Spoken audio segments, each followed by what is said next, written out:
Sloth গতি কাটিয়ে অবশেষে দ্রুততা ও আধুনিকীকরণের পথে হাঁটল রাষ্ট্রায়ত্ত টেলিকম সংস্থা ভারত সঞ্চার নিগম লিমিটেড বিএসএনএল।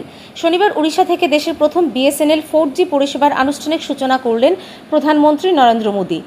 দীর্ঘ প্রতীক্ষার পর এই পদক্ষেপকে ভারতের টেলিকম শিল্পে এক ঐতিহাসিক মাইলফলক বলে মনে করা হচ্ছে। গত কয়েক বছর ধরেই কর্মী সংগঠনগুলির দাবি ছিল 4G পরিষেবা চালুর। অবশেষে সেই দাবি পূরণ করল কেন্দ্র। ইতিমধ্যেই দেশ জুড়ে বসানো হয়েছে প্রায় 98,000 টাওয়ার। সবকটি নির্মিত হয়েছে সম্পূর্ণ দেশীয় প্রযুক্তির মাধ্যমে। পাশাপাশি যুদ্ধকালীন তৎপরতায় আরও কয়েক লক্ষ টাওয়ার বসানোর কাজ চলছে।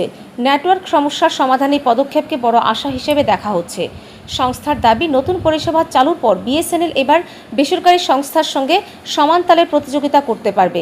পরিষেবার গতি যেমন বাড়বে, তেমনি খরচ থাকবে সাশ্রয়ী। বর্তমানে বিএসএনএল প্ল্যান বেসরকারি টেলিকমের তুলনায় প্রায় 30 থেকে 40% সস্তা। দেশের প্রায় 90 লক্ষ গ্রাহক, বিশেষত গ্রামীণ ও শহরতলির মানুষ এবার হাতে পাবেন দ্রুত গতির ইন্টারনেট। ভবিষ্যতের লক্ষ্য শুধু এখানেই সীমাবদ্ধ নয়, আগামী দিনে 5G ও 6G পরিষেবা চালুর পরিকল্পনা নিয়েছে সংস্থা। বিএসএনএল-এর আধুনিকীকরণের এই অধ্যায় ভারতের টেলিকম শিল্পে নতুন প্রতিযোগিতা তৈরি করবে কিনা তা সময় বলবে, তবে গ্রাহকরা যে এতে লাভবান হবেন তা নিয়ে কোনো সন্দেহ নেই। ব্যুরো রিপোর্ট, ঋদ্ধি নেটওয়ার্ক।